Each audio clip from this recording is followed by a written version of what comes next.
Heute spreche ich mit Lenny darüber, wie alles mit dem Pfeifferschen Drüsenfieber anfing, von ihrer Diagnose Fibromyalgie und wieso sie im Rollstuhl sitzen muss. Kann ihr eine Operation an den Gefäßkompressionssyndromen helfen? Kann sie danach endlich wieder normal essen und vielleicht auch ihr Studium fortsetzen? All das erfährst du jetzt in der 9. Folge von Vascular Voices. Schön, dass du da bist und zuhörst. Ja, hi.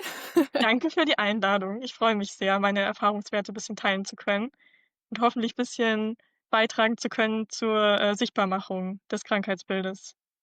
Ja, also das finde ich auch ganz, ganz toll. Ich denke, viele können von Erfahrungsberichten wie deinen profitieren, erkennen sich vielleicht selber auch drin. Ähm, ja, und fühlen sich auch nicht so alleine. Und deswegen sind Total, wir ja. hier. Und ja, das genau. Dann würde ich sagen, stell dich doch einfach mal vor. Wer bist du denn? Okay, also, ich bin die Lena oder auch Lenny, das ist so 'n Kosename von mir. Ich bin 23, ich bin jetzt seit Kurzem wieder Studentin und ich habe Gefäßkompressionssyndrome, weswegen ich jetzt grad kürzlich vor 2 Monaten operiert wurde. Ja, wow, 2 Monate ist ja noch gar nicht so lange her und Ja. trotzdem sitzt du schon hier relativ aufrecht. Ja, ich sitze auf einem Stuhl ganz normal mit Beinen unten. Also, das ist für mich 'n großer Erfolg schon. Wahnsinn, richtig, richtig toll. Also, da noch mal, 'n mega Danke, dass du 2 Monate nach der OP schon, ja, dich hier hinsetzt und, ja, mit uns redest. Ähm, Du sagst, du bist 23 und hast Gefäßkompressionssyndrome. Ähm, Magst du uns vielleicht erzählen, also die jetzt zuhören und mir, ähm, wie Mhm. kam denn überhaupt raus, dass du Gefäßkompressionssyndrome hast? Mhm. Also, gesundheitliche Probleme habe ich schon lange jetzt. Also, gut, im Rückblick sieht man die ganzen Symptome natürlich sowieso besser. So rückblickend würde ich sagen, dass ich wahrscheinlich noch nie so ganz hundertprozentig gesund war. Aber Mhm. prinzipiell so als Kind ist es noch nicht so aufgefallen. Und, so richtig auf der Suche nach Antworten bin ich erst seit jetzt, 8,5 Jahren. Okay, erst ist jetzt vielleicht, auch der falsche Begriff dafür, aber seit 8,5 Jahren. Da hatte ich nämlich, pfeifisches Drüsenfieber und habe mich Mhm. davon nicht mehr erholt. Es war also so 'n ganz, ganz klassischer ME/CFS-Verlauf. Das wird den meisten wahrscheinlich, die zuhören, auch was sagen, diese Krankheit. Genau, und dann hatte ich eben lange erst mal, diese Diagnose und noch 'ne POTS-Diagnose und noch 'ne Fibromyalgie-Diagnose und habe damit so gearbeitet, hatte aber immer das Gefühl, dass noch irgendwas anderes ist, beziehungsweise es war dann auch irgendwann so, dass das ME/CFS tatsächlich besser geworden ist. Also, ich würde auch Stand jetzt sagen, dass ich wahrscheinlich in Remission bin oder nur noch sehr mild betroffen. Und andere Symptome sind aber halt irgendwie nicht besser geworden, sondern eher schlimmer. Und dementsprechend war ich also, habe ich immer noch geguckt, ob vielleicht noch irgendwas anderes sein könnte. Und genau, die Diagnose von den Gefäßkompressionssyndromen habe ich jetzt seit 1,5 Jahren und tatsächlich eigentlich aus Eigeninitiative. Also, Mhm. ich habe halt selber Okay. recherchiert und bin selber drauf gekommen und, bin dann eben direkt zu Professor Schollbach nach Leipzig gegangen, um das abklären zu lassen. Und da hat sich's dann bestätigt. Okay. Du sagst, du hast, das Gefühl gehabt, dass da trotzdem noch irgendwie was anderes ist. Ähm, Kannst du das vielleicht näher beschreiben? Ja, also mit der Fibromyalgie-Diagnose konnte ich irgendwie nie was anfangen. Also, das habe ich irgendwie von vornherein abgelehnt. So genau kann ich das nicht sagen. Das war irgendwie hat mich irgendwie nicht zufriedengestellt, diese Diagnose. Das heißt, ich Also, es hatte war so irgendwie Bauchgefühl, du hast ja, zwar 'ne Diagnose, aber irgendwie hast du das Gefühl gehabt, es ist noch nicht das Ende quasi oder ja, das genau. endgültige, mhm, Ja, also da gibt's ja irgendwie diese Triggerpunkte und so 100% hat das irgendwie alles nicht gepasst, fand ich. Aber ich hatte halt okay. Schmerzen, die dann irgendwie nicht abgeklärt waren. Und ich hatte auch eigentlich relativ spezifische Schmerzen, und dachte mir, das muss doch irgend 'ne Erklärung haben als jetzt halt, ja, ME/CFS, da kann man halt Schmerzen haben so. Also, das war mir irgendwie zu ungenau alles. Mhm. Ähm, ja, und dann kam noch dazu, dass ich auch totale Magen-Darm-Probleme hatte, die jetzt halt auch nicht so 100% abgeklärt waren. Also, auch da, ich meine, ME/CFS ist 'ne systemische Krankheit, und es gibt ja auch viele Begleiterkrankungen. Das heißt, man kann dann irgendwie alles drauf schieben, aber ich wollte dem einfach noch mal konkreter nachgehen. Vor allem, weil diese Magen-Darm-Beschwerden halt dann auch irgendwie immer schlimmer geworden sind und ich mir dachte: „Das kann's doch irgendwie nicht sein. Da muss es doch irgendwie noch mal was Konkreteres geben einfach.“ Mhm. Und, deine Magen-Darm-Beschwerden, die wurden wahrscheinlich auch durch, was weiß ich, Magen-Darm-Spiegelung oder so was auch alles abgeklärt? Tatsächlich gar nicht, das ist 'n Ach so. bisschen lustig. Okay, So, witzig, das dass war ich genau ziemlich das so sage, weil bei mir war das halt so oder bei vielen ist es mhm. so, ja. Ja, macht ja auch Sinn. Also, ich verstehe das bis heute nicht, warum das bei mir nicht gemacht wurde. Bei mir wurde jetzt kurz vor der OP oder eigentlich, dann in dem Zeitraum, wo ich im Krankenhaus war, wäre erstmals eine Spiegelung angesetzt gewesen, aber die habe ich jetzt halt nicht gemacht, weil ich dann operiert wurde. Vorher wurde das nicht gemacht. Also, klar, in der akuteren Phase, als es mir sehr schlecht ging, Magen-Darm-mäßig und generell, da hat mein Arzt schon gesagt, ja, das wäre mal sinnvoll, aber er meinte dann: „Ja, ne, er will mir das grade nicht antun, ich bin zu krank dafür.“ Also, er hat gesagt, er weiß nicht, ob mein Körper das grade schafft. Und deswegen haben wir's dann nicht gemacht. Und in den Mhm. besseren Phasen wär's dann vielleicht machbar gewesen, aber in den besseren Phasen hatte ich so die Schnauze voll von Arztterminen, Ja, dass ich's halt dann nicht gemacht habe einfach. ja. Wann hast du denn die Diagnose, ME/CFS und Fibromyalgie bekommen? Weil du hast ja gesagt, du hast 8,5 Jahre eigentlich nach der richtigen Diagnose gesucht oder Ich glaube, 2021 habe ich die Diagnosen erhalten. Also, es war schon 'n sehr langer Zeitraum, wo ich komplett ohne Diagnose dastand, was ja, natürlich auch unschön ist. ja, ja, also hast du auch viele Arzttermine, Ja, über längere Zeit, hinter dir gehabt, wo wahrscheinlich nie groß was rausgekommen ist, ne? genau. Ja, es hieß halt immer psychisch natürlich, also wie Ja, das viele erleben leider. ja, Ich habe halt auch 'ne psychische Vorgeschichte, also ich habe durchaus auch psychische Probleme, aber die sind halt nicht Ursache von meinen körperlichen mhm, Problemen. Aber da ist es dann natürlich leicht, das einfach dann darauf zu schieben auch. mhm. Ja, ja. Ähm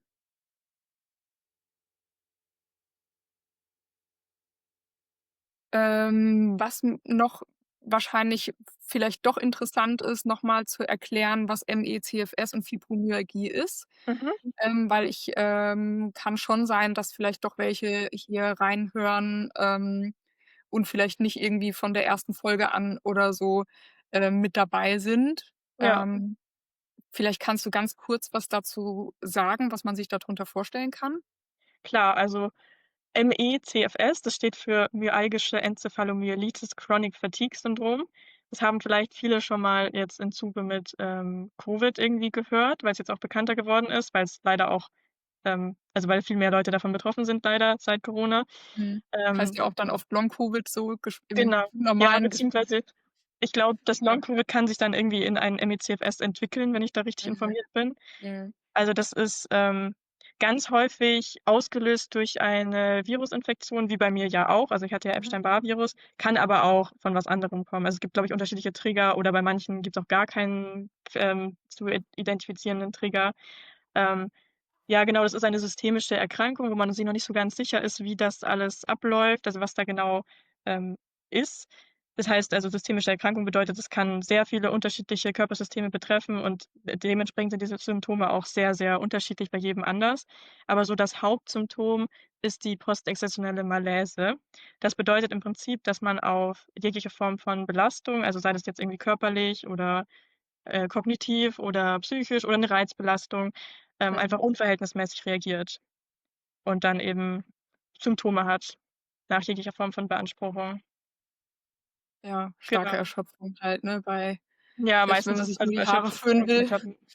Mhm. Ja, Ja, genau. Und, die meisten haben auch Begleiterkrankungen, wie eben zum Beispiel auch das POTS, was ich ja auch habe. Ich glaube, Fibromyalgie haben auch viele. Also, da gibt es dann noch ja. so diverse Krankheitsbilder, die dann da Also, meistens leider tatsächlich noch hängt da vieles dann auch zusammen, ne? Also, wenn mhm, man das eine hat, dann ist die Wahrscheinlichkeit, dass man noch das andere hat, leider sehr hoch. mhm, Genau, ganz kurz zur Fibromyalgie. Das ist ja auch so 'ne Ausschlussdiagnose. ja. Ähm, das heißt ja, das ist Muskelfaserschmerzen und es gibt diese früher waren das, glaube ich, 12 Punkte, mittlerweile sind's 18. Ah, okay, wusste ich gar nicht. Ich kenne nur die 12. Ja, ne, scheinbar gibt's jetzt mittlerweile 18 Punkte, die quasi extrem und schmerzempfindlich sind, und die so zur Diagnose Findung, ja oft, hinzugezogen werden. Und du sagst, bei dir hat es auch gar nicht so richtig zugetroffen. Genau. Ja, und ich hatte auch gar nicht unbedingt das Gefühl, dass es Muskelschmerzen sind. Also, ich konnte das natürlich ganz schwer zuordnen, was das ist, weil ich diese Form von Schmerzen halt sonst jetzt nicht kannte und irgendwie konnte es auch sonst niemand nachvollziehen. Aber ich hatte irgendwie gar nicht unbedingt das Gefühl, dass es die Muskeln sind tatsächlich und sind's Was ja auch waren bei dem denn deine Gefäßkopfschmerz-Syndrom Beschwerden? nicht. Also, was war Also denn das, wo du jetzt jahrelang wirklich Schmerzen und Probleme hattest? Also, natürlich im Bauch. Also, das ist ja ganz typisch bei den Gefäßkompressionssyndromen. Also, klar, die, Schmerzen im Oberbauch nach dem Essen, die sind ja ganz typisch bei Dunbar-Syndrom. Die hatte ich und, aber auch irgendwie weiter unten im Bauch und vor allem im Becken eher, relativ tief drin auch im Becken, würde ich sagen, und in den Beinen. Das waren Mhm. so die Hauptschmerzstellen, die ich hatte. Mhm. Wobei Und ich sagen gab's muss da sorry, ja, erzähl alles weiter. gut.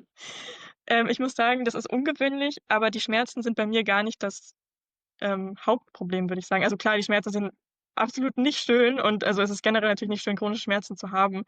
Da bin ich jetzt auch froh, dass es besser geworden ist. Aber so das Schlimmere waren tatsächlich andere Symptome. Also bei mir eben sehr stark ausgeprägt das POTS, das wahrscheinlich von den Gefäßkompressionssyndrom kommt, also da geht man stark von aus. Und eben die Essensproblematik, das war eher so das, worunter ich gelitten habe. Mhm. Und, beschreib mal kurz, was so die Essensproblematik genau war. Genau, also eigentlich sämtliche Magen-Darm-Symptome, die man sich so vorstellen kann. Also eben die Schmerzen sind ganz typisch bei Dunbar-Syndrom, dass man eben so, weiß nicht, 'ne Viertelstunde oder so nach dem Essen so, starke Oberbauchschmerzen hat. Dann war bei mir Übelkeit 'n ganz, ganz großes Thema. Also, eigentlich gab's keine Zeit, in der mir nicht übel war. Ich bin dann zuletzt auch immer nur noch mit so 'ner Schüssel oder irgendwie irgendwelchen Tüten oder so was rumgelaufen, Oh Gott, ja. falls falls ich's halt nicht drin behalten kann. Aber auch so was wie Sodbrennen, also wirklich so heftiges Sodbrennen zuletzt, dass ich nicht mehr in der Lage war zu liegen, weil es dann sofort total schlimm geworden ist. Also, ich habe irgendwie 'n Dreivierteljahr, glaube ich, auf der Couch geschlafen, weil ich da halt so im Sitzen dann irgendwie, schlafen kann, weil Liegen halt gar nicht möglich war. Ja, oder so Blähungen, Verstopfung, Durchfälle, also alles, was man sich halt so an Magen-Darm-Beschwerden so vorstellen kann. Und das Mhm. wurde halt bei mir dann irgendwann wirklich so schlimm, dass ich nur noch Flüssignahrung zu mir nehmen konnte oder Beikost, über Monate und davon auch nicht viel. Dementsprechend habe ich dann natürlich auch sehr abgenommen und, hatte aber trotzdem die ganzen Symptome und das ist dann natürlich irgendwann nicht mehr so optimal. Ähm, ja, das hört sich natürlich richtig heftig an. Ähm, Wie bist du dann auf die Gefäßkompressionssyndrome gekommen? Du hast ja gesagt, du hast dann selber recherchiert? Mhm. Ja, also 'n Begriff waren die mir schon sehr lange tatsächlich. Ich meine, wenn man eines dieser rätselhaften Krankheitsbilder hat, die irgendwie in der Medizin ignoriert werden, dann, ist man ja irgendwie auch gezwungen, selber viel zu recherchieren und sich zu informieren. Und dementsprechend kannte ich dann einige Krankheitsbilder auch, von denen ich selber jetzt nicht betroffen war. Zum Beispiel auch Ehlers-Danlos-Syndrom war mir schon länger dann 'n Begriff, obwohl das mich ja wahrscheinlich nicht betrifft. Das heißt, ich wusste, dass es das gibt, schon lange, habe es aber nie mit mir in Verbindung gebracht. Und dann, hatte ich das große Glück, dass, zufällig in meinem Algorithmus ein Post gelandet ist von einer jungen Frau aus Großbritannien, die auch halt also schwer krank ist, wirklich schwerst krank, also sehr komplex alles und wirklich lebensbedrohlich krank. Und die eben da berichtet hat, dass sie nach Deutschland gekommen ist tatsächlich, zu einem Spezialisten und dort eine Diagnose erhalten hat, die jetzt alle ihre gesundheitlichen Probleme erklärt. Mhm. Und das fand ich natürlich total interessant. Also, es ist ja irgendwie einfach spannend zu hören, dass da jemand extra aus Großbritannien nach Deutschland kommt. Mhm. Und dann habe ich einfach mal diesen Arzt, von dem sie da berichtet hat, einfach mal nur aus reinem Interesse, nur aus Neugier, habe ich jetzt gar nicht gedacht, dass das was mit mir zu tun haben könnte, habe ich den einfach mal gegoogelt und bin da auf der Seite von Professor Schollbach gelandet, ähm, und in ein Rabbit Hole gefallen, Ja, weil die Seite aber ja wirklich, ja. ja, die Seite ist toll. Ich halte mich da Ja, regelmäßig auf. Ich finde es super, weil er ja, da ja so viele Informationen bereitstellt. Und, ja. ja, je mehr ich da gelesen habe, desto mehr habe ich mich da halt selber dann doch drin wiedererkannt und dachte mir dann: „Das könnte es vielleicht sein.“ Ähm, also die, wahrscheinlich redest du von der Tiddy aus Großbritannien? Genau, ja. Ja, die hat ja mittlerweile auch super viele Follower. Mhm. Bei ihr ist das Ganze natürlich auch mega komplex, Ja. weil da auch, super viele Krankheiten da zusammenkommen. Aber sie hat das Ganze tatsächlich, ja, so 'n bisschen auch bekannt gemacht. Mhm. Ähm, Ich bin erst, hinterher mal irgendwie auf sie gestoßen. Ich weiß gar nicht mehr wann, aber, da kannte ich quasi die Gefäßkompressionssyndrome schon Mhm. vorher. Es ist auch aber schön zu sehen, wie es auch so andersrum ist, ne, dass du quasi dadurch eigentlich über Instagram wahrscheinlich, Ja, ähm, quasi diese Möglichkeit hattest. Also, weil oft wird ja über Social Media geschimpft, aber letztendlich hast du ja dann Social Media schon fast deine Diagnose zu verdanken. total. Ja, also ich finde es so toll und daran sieht man ja auch, wie wichtig Sichtbarkeit ist. Weil Ja, ansonsten wüsste ich wahrscheinlich bis heute nicht, was nicht mit mir stimmt und wer weiß, wie schlimm das dann jetzt inzwischen wäre. ja, ja. Ähm, genau, also du bist dann nach Leipzig, zum Doktor Schollbach gegangen, der sich Genau. ja auch sehr intensiv damit beschäftigt, mit der Diagnostik von Gefäßkompressionssyndrom. Was hat er denn bei dir festgestellt? Also, er arbeitet ja mit Doppler, Mhm. Duplex-Ultraschall. Also, ob die Reihenfolge jetzt richtig ist, ja, aber Ich im glaube Prinzip, schon. was gemeint ist. Genau. Was hat er denn dann bei dir festgestellt, wo du dort warst? Er hat festgestellt, Myasthenia-Syndrom, Nussknacker-Syndrom, beziehungsweise er nennt das ja nicht Nussknacker-Syndrom, sondern ich glaube lordogenetisches Phänomen. Nierenvenenkompressionssyndrom oder so. Ja, oder Nussknacker-Phänomen, glaube ich, sagt er auch, ne? Ah, ja, ja, kann sein. Ja. Ich nenne es Aber ja es ist trotzdem schon die Nussknacker-Syndrom. Kompression Entschuldigung, ist schon die Kompression von der linken Nierenvene, ne? Genau, ja. Ja, ja. Ne, also ich nenne es trotzdem meistens Nussknacker-Syndrom, weil die Leute es halt darunter kennen einfach. Genau, und dann noch das Dunbar-Syndrom eben. Ähm, ja, und dann noch, eine Nephroptose rechts, also eine Wanderniere. Ja, genau. Also Nephruktose. Es ist ja oft, dass es aber es ist nur die eine Niere, die bei dir wandert? Ja, tatsächlich nur die eine, interessanterweise. Ist ja auch interessant. Ja, Ähm, ja, also vielleicht erklären wir auch noch mal ganz kurz, was das Dunbar-Syndrom, Turner-Syndrom und Nussknacker-Syndrom ist. Ich habe ja grad schon kurz angedeutet, beim Nussknacker-Syndrom wird die linke Nierenvene abgedrückt, ja, meistens durch, die, ja, Arterien. genau. Ja, ich glaube Ähm, Aorta und noch 'n Zweig von der Aorta oder so. ja, und Genau, dann ja. kann das Blut nicht mehr richtig, ungehindert fließen. So, und jetzt hast du aber auch noch das Dunbar-Syndrom und das Turner-Syndrom. Genau. Ja, beim Myasthenia-Syndrom ist es ja die linke Beckenvene, die durch die rechte Beckenarterie komprimiert wird. Ja. Und, beim Dunbar-Syndrom, ist es das Ligamentum arcuatum, das ist so 'n Band am Zwerchfell und das komprimiert den Truncus coeliacus. Das ist also eine Arterie. Genau. Ähm, Wie ging's dir nach dem Termin bei Doktor Schollbach? Ja, das war natürlich extrem emotional. Also, ich wusste auch wirklich nicht, was mich dort erwartet, weil ich wusste es nicht. Also, bei anderen Diagnosen, zum Beispiel bei der Pots-Diagnose, da war es jetzt nicht so überraschend, weil ich's halt wusste, dass ich's wahrscheinlich haben werde. Aber da war ich mir wirklich sehr unsicher und dachte schon, ich bin vielleicht komplett bescheuert, dass ich da jetzt halt Geld in die Hand nehme und extra von München nach Leipzig reise in meinem Zustand. Also, ist ja auch nicht leicht, Mhm. so zu reisen, wenn man chronisch krank ist. Ja, und das war dann natürlich schon 'ne riesige Erleichterung, dann halt zu erfahren, dass ich's mir nicht eingebildet habe, dass mein Gefühl gestimmt hat.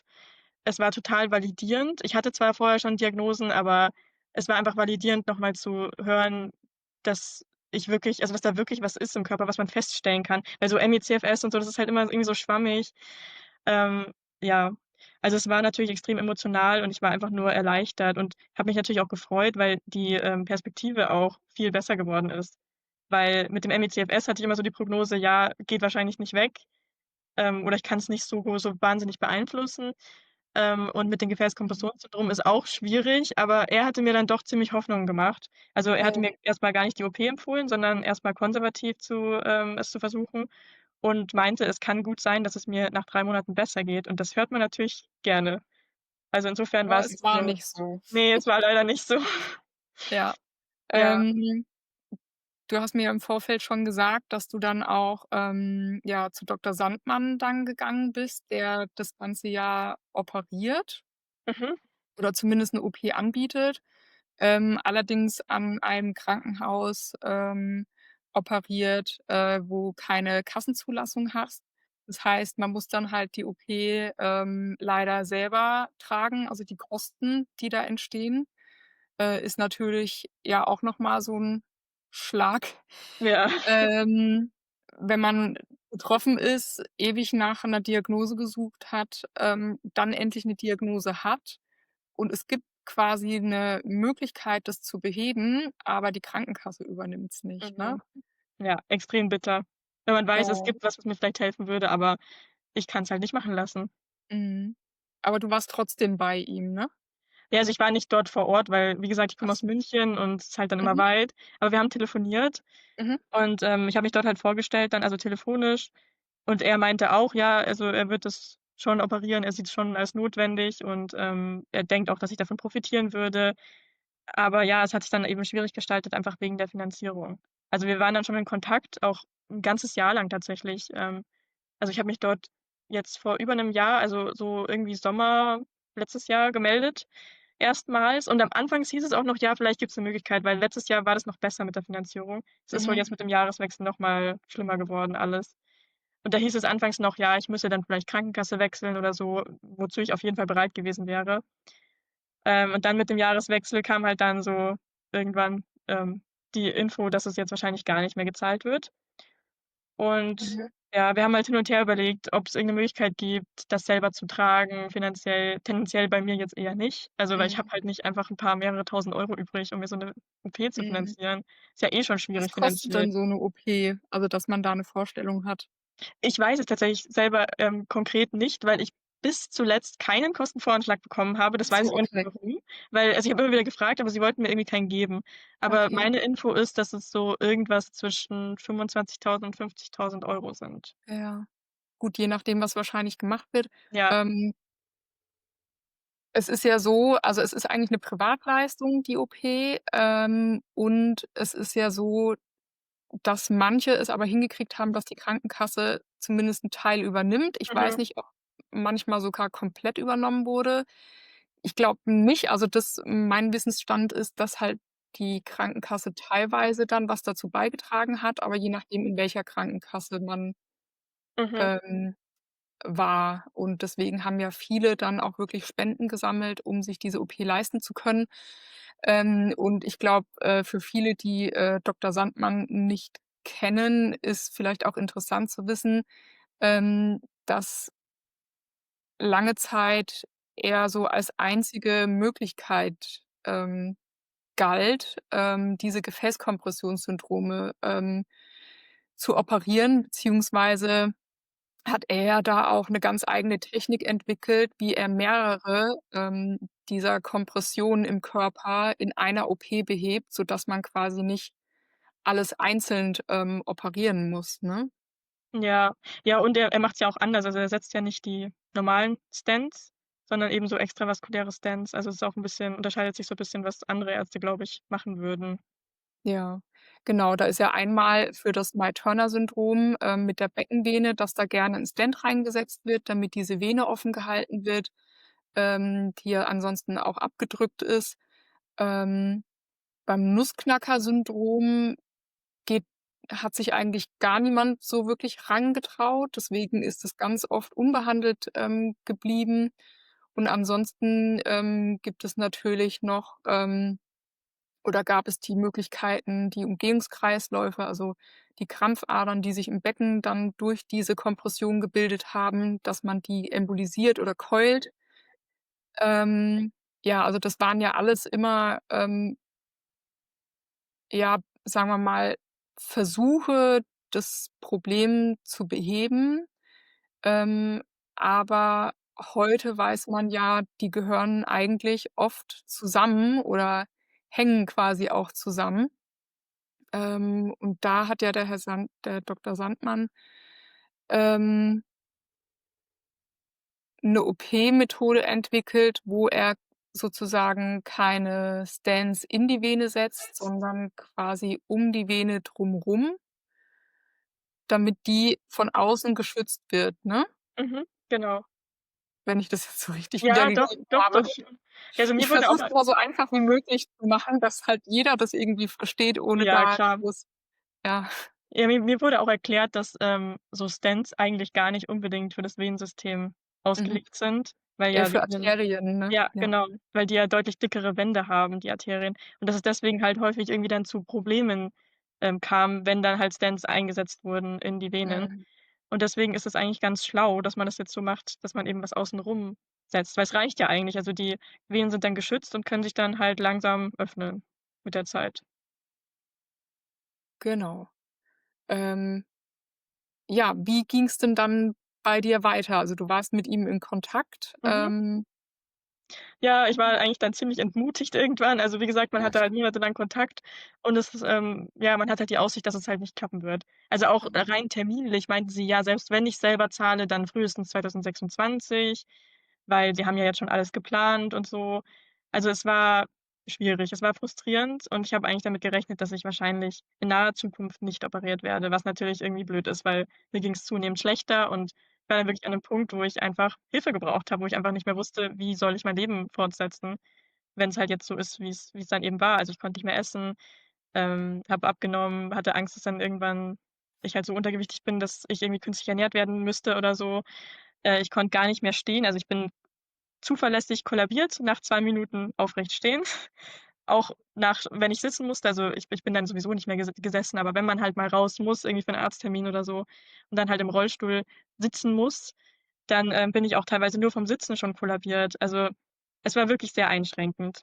Also, du warst wirklich auch im Rollstuhl, also, du hattest 'n Ja, ja, Rollstuhl, du konntest überhaupt nicht mehr laufen, nichts, genau. also, total eingeschränkt Extrem eingeschränkt, im ja. Alltag. Und, dann kommt ja auch hinzu, also, ich habe auch diesen Tronc Renault Rachidia. Ich weiß nicht, ob ich das richtig ausgesprochen habe, aber, Keine ähm Ahnung, kenne ich nicht. Was ist das?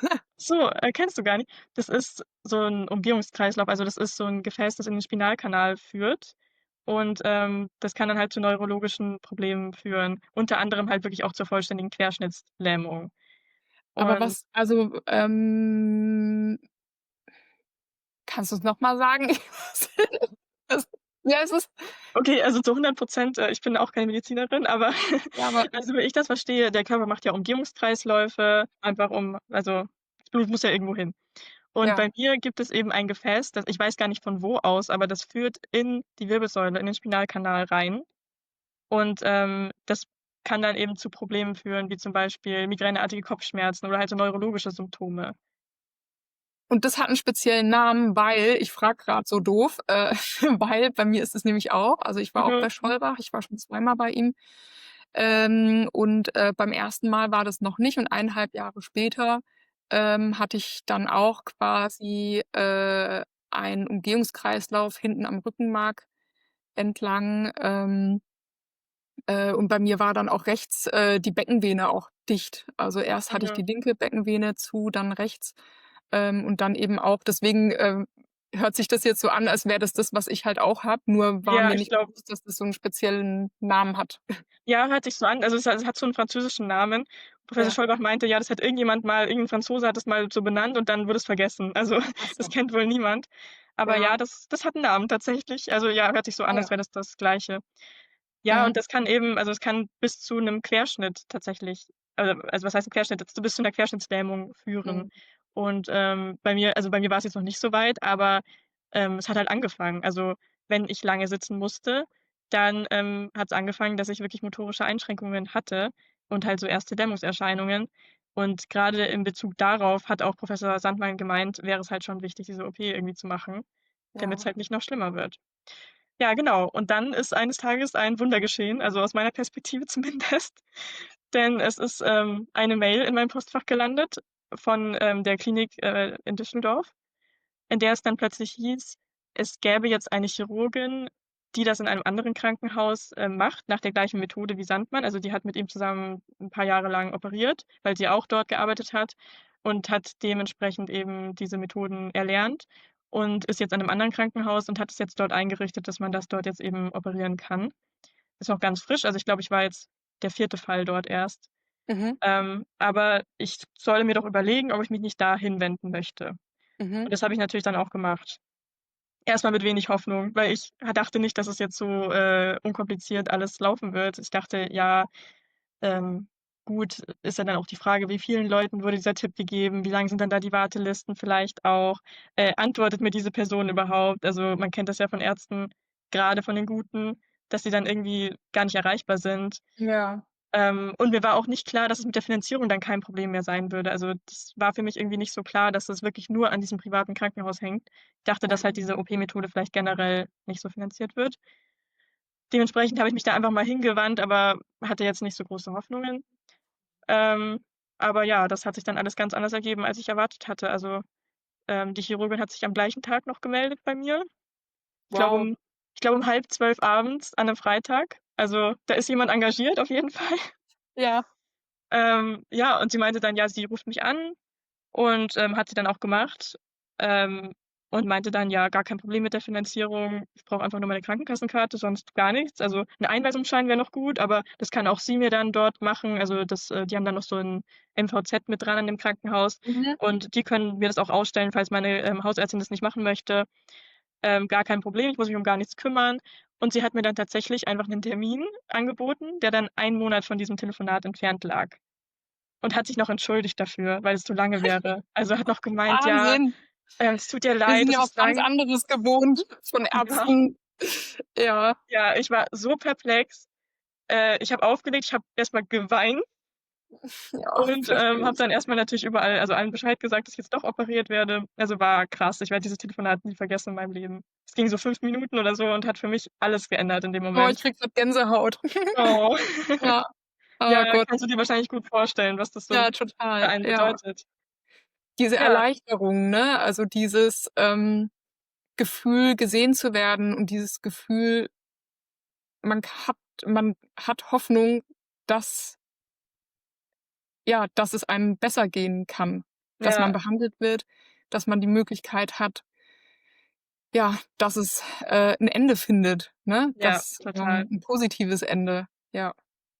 Ja, also hat sich angefühlt wie 'n Lottogewinn, wirklich. Also, ja, und ich hatte auch direkt 'n so gutes Gefühl. Also, diese Chirurgin ist wahnsinnig nahbar auch. Also, das Telefonat war gar nicht, wie ich das so kannte mit Ärzten. Also, sie hat nicht mit mir gesprochen wie 'ne Ärztin, sondern eher wie 'n Mensch.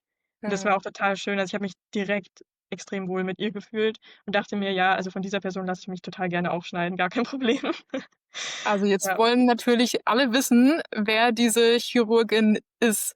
Ja, sehr gerne. Also, ich gatekeepe natürlich auch nicht und, also, das ist ja auch 'n bisschen der Sinn dieser Podcastaufnahme, dass vielleicht Ja, Leute sich vielleicht auch dort operieren lassen können, wenn das ja. irgendwie 'ne Möglichkeit ist. Also, das Krankenhaus, in dem ich war, ist das Maria-Hilf-Krankenhaus in Warstein. Das ist in der Nähe von Dortmund in NRW. Und, die Chirurgin, von der ich jetzt die ganze Zeit gesprochen habe, das ist die Frau Dr. Gürsoy. Es ist eigentlich eine, Herzchirurgin was sage ich? Die Herzchirurgin, also eine sehr, bekannte und erfolgreiche Herzchirurgin. Ich glaube, gilt schon 'n bisschen so als Koryphäe auf ihrem Gebiet. Mhm. Ähm, genau, und die macht das jetzt eben in Teamarbeit mit, Dr. Assimi. Das ist der Chefarzt auf der Gefäßchirurgie in Warstein, weil der eben vom Fach ist. Also, sie ist ja keine Gefäßärztin oder so, sie ist ja Herzchirurgin. Deswegen macht der das, aber sie ist eben dabei, weil sie bringt halt die Expertise mit, die Erfahrungswerte, weil sie das eben erlernt hat. Und deswegen ist sie dann bei der OP eben auch mit anwesend und leitet an, berät, assistiert, ich weiß es nicht genau, aber sie ist auch da mit dabei auf jeden Fall. Mhm. Ja, Wahnsinn. Und jetzt hattest du diese OP vor 2 Monaten. Genau. Was wurde denn jetzt genau gemacht in dieser Operation? Bei mir wurden 2 extravaskuläre Stents gesetzt, also einmal um die linke Nierenvene und einmal um die linke Beckenvene, um eben May-Turner und Nussknacker-Syndrom irgendwie, ja, also die Kompression halt, irgendwie zu aufzuheben. Und dann wurde noch das Ligamentum arcuatum, also dieses Band am Zwerchfell, wurde resektiert, wegen dem Dunbar-Syndrom. Genau. Wurde denn auch irgendwie weil man ja oft auch von Sandmann-OP hört, dass er die Wanderniere, auch noch korrigiert? Ne, tatsächlich nicht. Also, da hat Professor Schollbach gemeint, das wäre bei mir noch nicht so extrem, dass man's Ach machen so, müsste und ich hoffe jetzt, das passt auch. Deswegen wurde ja. das nicht gemacht tatsächlich. Und das wurde jetzt alles, in einer OP in einem Wisch gemacht. Kannst du da vielleicht so 'n paar OP-Details, also, wie lange, war die OP? War das laparoskopisch? War das 'ne offene OP? Hast du Narben? Mhm. Wie ging's dir dort? Wie lange warst du im Krankenhaus? Ja, kann ich gerne erzählen. Also, ja, es war 'ne offene Bauch-OP. Das heißt, ja, ich habe jetzt eine 20 Zentimeter lange Narbe in meinem Bauch tatsächlich, also schon groß. Und ja, also ich war dort, ich glaube, im Krankenhaus selber war ich ungefähr 2 Wochen und danach aber auch noch, auf Reha, was eigentlich auch ganz sinnvoll war, glaube ich. Mhm. Ja, das ist so abgelaufen, also ich bin da 2 Tage vor der OP angereist. Ich hatte vorher tatsächlich dort auch keinen ambulanten Termin. Äh, Ist, glaube ich, unüblich. Also normalerweise wollen die einen, glaube ich, vorher schon mal sehen, aber Ja, bei mir eigentlich hat man sich schon. das halt gespart, weil es halt die Anreise so weit ist und Mhm. da meinten die dann, ja, das wäre für mich halt irgendwie nicht so zumutbar. Deswegen bin ich dann tatsächlich erst zum Krankenhausaufenthalt dort, hin und dann wurden erst mal noch 'n paar Untersuchungen gemacht, also halt noch mal CTA und so, um diese OP zu planen. Und ja, ich natürlich Aufklärungsgespräche, also mit diversen verschiedenen Ärzten, also mit sowohl mit Herrn Doktor Assimi hatte ich eins, mit Frau Doktor Gürsoy hatte ich eins, mit den Anästhesisten hatte ich Aufklärungsgespräche. Dann wurde ich auch vorbereitet auf die OP. Also, ich kam tatsächlich schon 'n Tag vorher auf die Intensivstation. Ich weiß nicht, ob das normal ist oder ob sie sich das einfach spontan haben einfallen lassen. Da bin ich mir nicht so ganz, klar drüber. Das hat mich nämlich auch überrascht, muss ich sagen. Aber ich war dann tatsächlich schon eine Nacht vor der OP auf Intensiv, einfach weil sie, grad die Ressourcen irgendwie hatten und, Mhm. dann meinten: „Ja, dann können Sie schon vorher, also schon am Tag vorher alles verkabeln und so, dann sparen Sie sich einfach bisschen Zeit." Genau, und dann war die OP. Die hat, ich weiß es selber gar nicht so genau, ich glaube 2, 3 Stunden oder so, also maximal 3 Stunden. Ich glaube eher so 2 Stunden gedauert. Also, es geht eigentlich von der Länge. Es gibt dann doch Ja, noch mal ja. deutlich längere OPs. Genau und, ja, dann bin ich irgendwann wieder aufgewacht, da lag ich dann schon wieder auf der Intensivstation. Ja, der erste Tag war entspannt, muss ich sagen. Also, da war ich noch so, sediert irgendwie, dass ich da noch gar nicht so wirklich viel mitgekriegt habe und, Ja. auch noch nicht so wirklich Schmerzen hatte. Die Tage danach war natürlich jetzt kein Spaziergang. Also, es ist schon 'n großer Eingriff und, ja, man muss sich schon darauf einstellen, dass es schon heftig ist. Aber es war weniger schlimm, als ich gedacht hätte tatsächlich und, man fühlt sich dort nicht alleine. Also, man fühlt sich dort so gut aufgehoben. Die sind da so gut für einen da. Ich habe mich da so in guten Händen gefühlt, dass es wirklich machbar war. Also, ja, genau, ich lag dann eben noch 'n paar Tage auf der Intensivstation. Ich glaube, am 4. Tag wurde ich dann verlegt. Ja, also, da gibt's jetzt nicht so viel zu erzählen eigentlich. Also, ich hatte halt Schmerzen natürlich. Mhm. Ich hatte aber auch 'n Schmerzkatheter im Rücken. Ja, Also, das heißt, die sind da schon dahinter, dass man auch, gut versorgt ist, was die Schmerzen betrifft. Bei mir war's leider so, dass der Schmerzkatheter frühzeitig rausgerutscht ist, ja, und dann blöd. war der halt weg. Ich weiß nicht, wie lang der normalerweise liegt. Bei mir ist der, glaube ich, an Tag 2 oder 3 schon rausgerutscht. Mhm. Aber es war jetzt nicht so schlimm, weil, ja, ich habe eh schon mein Leben lang immer die Erfahrung gemacht, dass mir Mittel irgendwie gar nicht so viel bringen, ehrlich gesagt. Kenne ich, kenne auch Ja, viele, auch ein, Thema, ja. ja. Und Äh, dementsprechend habe ich dann tatsächlich eigenmächtig an Tag 4 alles abgesetzt, also auch oral. Also, ich bin seit Tag 4 schmerzmittelfrei. Das ist wow, aber, glaube ich, eher ungewöhnlich. Also, da waren die auch 'n bisschen perplex, dass ich das so will. Aber ich hatte halt einfach total viel Nebenwirkungen von den Schmerzmitteln. Ich bin's auch einfach nicht gewohnt, eben weil ich normalerweise eigentlich so gut wie gar nicht Schmerzmittel nehme, weil ich einfach die Erfahrung mache, dass es mir nichts bringt. Also, ich habe ja. zwar chronische Schmerzen, aber es hat halt nie so wirklich was gebracht. Deswegen, ja, bin ich's halt auch nicht gewohnt und dann habe ich's lieber abgesetzt. Und ich muss auch sagen, ich habe jetzt schmerzmäßig auch nicht so 'n Unterschied gemerkt, zu mit der Schmerzpumpe, ohne der Schmerzpumpe, mit der oralen Medikation, ohne. Es war jetzt nicht so 'n großer Unterschied, aber vor allem sind halt die Nebenwirkungen dann wieder weggegangen. Deswegen war's auf jeden Fall die richtige Entscheidung bei mir. Ja, Genau. ich verstehe es total, weil also meine OP war jetzt vor 4 Monaten, Ah, weil ich hatte okay. ja 'ne Oh, nicht so lange her. Autotransplantation, aber ich habe auch, immer dieses Problem mit Medikamenten, dass nichts gegen die Schmerzen hilft, Mhm. und dass ich, stattdessen, dass es irgendwie Wirkung zeigt, einfach alle Nebenwirkungen mitnehme und mir ging's im Krankenhaus auch so. Mir ging's so schlecht, weil ich Nebenwirkungen hatte und dann habe ich an Tag 5 habe ich dann alles abgesetzt. Und Ja. das war wie so 'ne, Wiederauferstehung dann, wo dann auch der Arzt am nächsten Tag reinkam und gemeint hat: „Was ist 'n mit Ihnen passiert?“ Und ich so: „Ich habe alle Medikamente weggelassen und mir geht's richtig, also, den Unsch Umständen entsprechend, geht's mir viel besser.“ Also, das ist wirklich so 'n Phänomen mit diesen Medikamenten. Ähm, also, da, würde ich dann auch gerne mal mit irgendjemandem mal drüber reden, mal gucken, ob ich da jemanden finde, der das so 'n bisschen erklären kann, woran das liegt. Ja, das würde mich auch Aber interessieren. ja, aber, mega, dass die OP, relativ kurz war auch bei dir. Und ja, was haben denn die beiden Ärzte dann nach der OP zu dir gesagt? Also, ist alles gut gelaufen oder gab's noch irgendwelche Infos, die interessant sein könnten? Ja, also bei mir ist tatsächlich alles wunderbar gelaufen, also vollkommen komplikationsfrei tatsächlich. Mhm, Ja, ich glaube, da also die OPs, die die bisher dort gemacht haben, waren, glaube ich, alle so kurz tatsächlich. Das waren natürlich alles keine komplexen Fälle, muss man schon sagen. Ich bin auch kein komplexer Fall. Aber ja, ich glaube, die sind einfach 'n bisschen schneller. Es liegt vielleicht halt auch daran, man darf nicht vergessen, Professor Sandmann ist halt schon 'n bisschen älter und ich glaube, der lässt sich da halt einfach bisschen mehr Zeit, was ja prinzipiell auch nicht schlimm ist wahrscheinlich. Aber ich glaube, das ist so der Grund, warum die dort vielleicht 'n bisschen schneller sind, weil ich auch gehört habe, dass bei Professor Sandmann es dann doch eher so 4 Stunden oder so vielleicht sind. mhm. Ja, aber dort in Warstein machen die das halt schneller. Genau. Ne, also es gab eigentlich gar nichts. Also, die meinten, alles super gelaufen und wir schauen halt jetzt, dass ich schnell wieder auf die Beine komme im Prinzip. Und auch mein Genesungsweg war dann relativ geradlinig. Also, ich hatte wirklich total Glück. Es ist bei mir wirklich so reibungslos alles gelaufen. Ja. Oh, mega.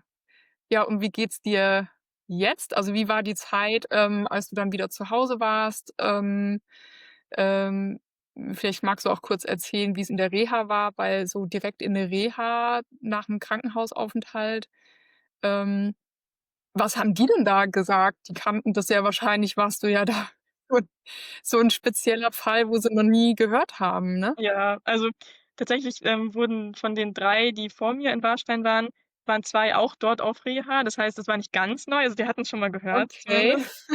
Und es ist, glaube ich, auch der Plan, dass weiterhin die Patienten in Warstein dorthin geschickt werden, wenn man das möchte. Das heißt, die werden da auf Reha hoffentlich auch immer fitter, was das Krankheitsbild betrifft. Mhm. Ja, ich muss sagen, also, ich bin so zwiegespalten, was die Reha betrifft. Ich finde es, glaube ich, schon ganz gut, weil man einfach noch mal die Ruhe hat, die man vielleicht zu Hause nicht hätte. Also, das kommt halt auch bisschen auf die Person drauf an. Manche sagen vielleicht auch: „Boah, ich fühle mich zu Hause wohler als in so 'ner Einrichtung.“ Dann kann man's vielleicht auch lassen.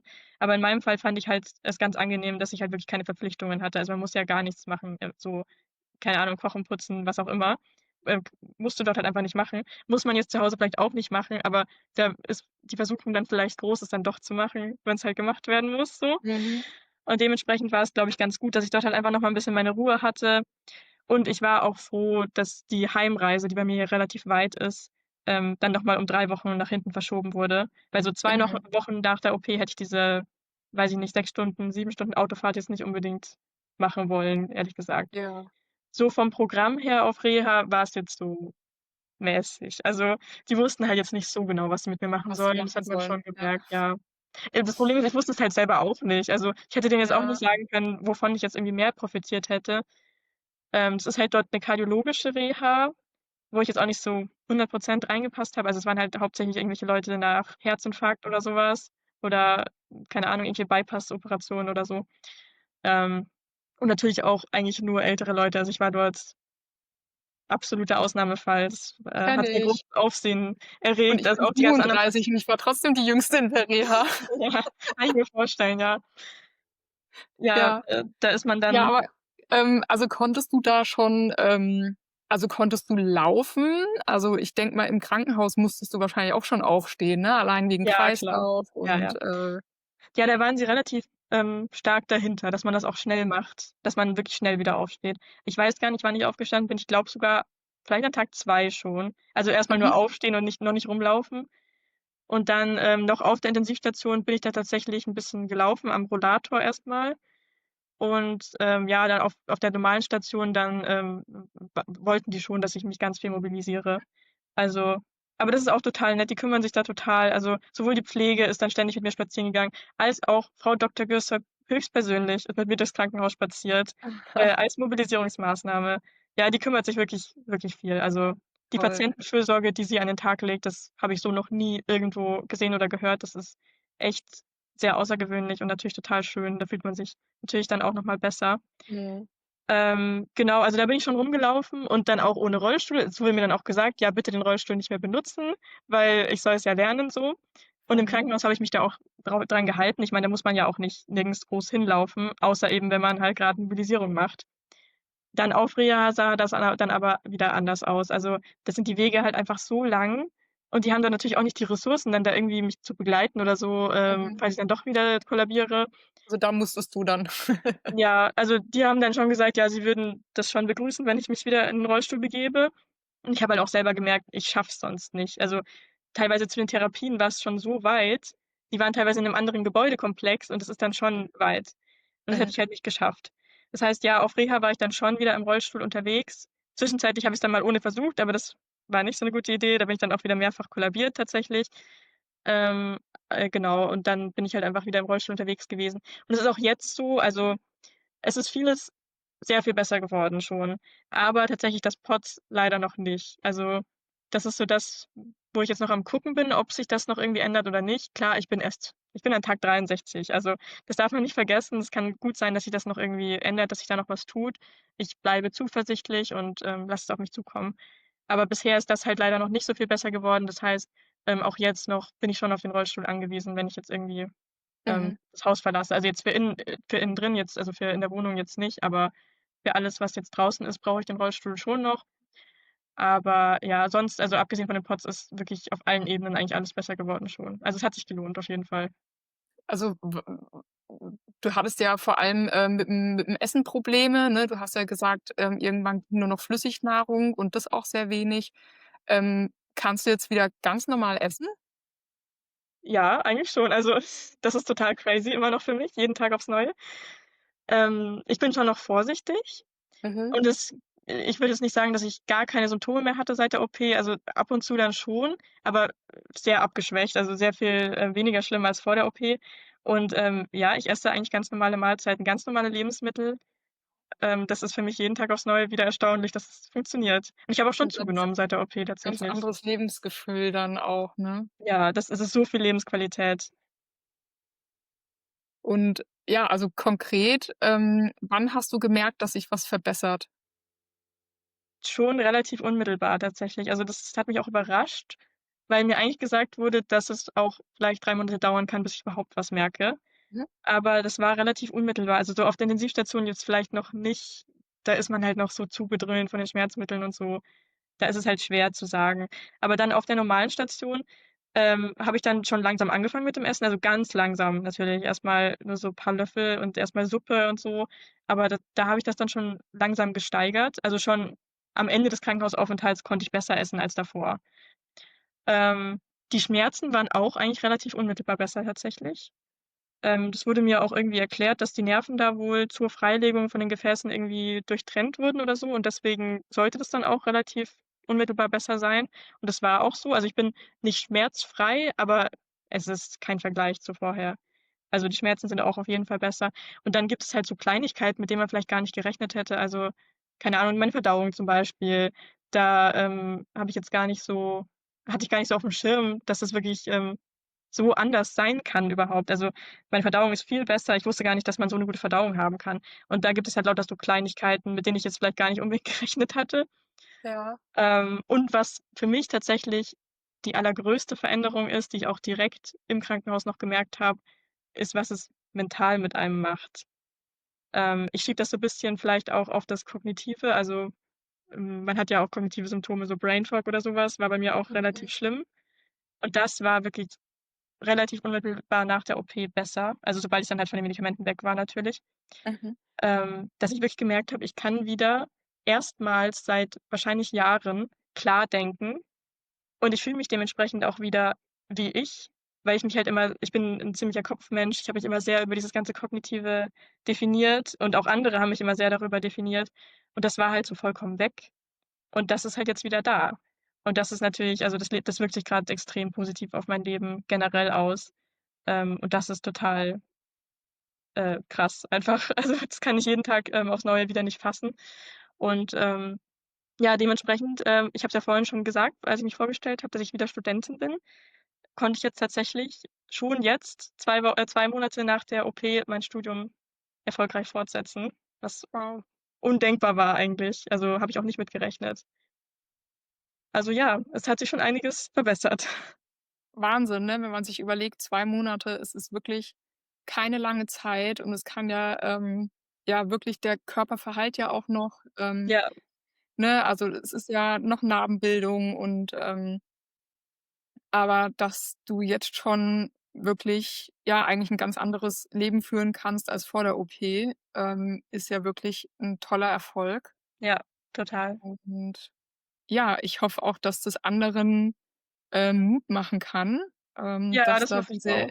diese Ärztin, sich dem Thema Gefäßkompressionssyndrome auch annimmt.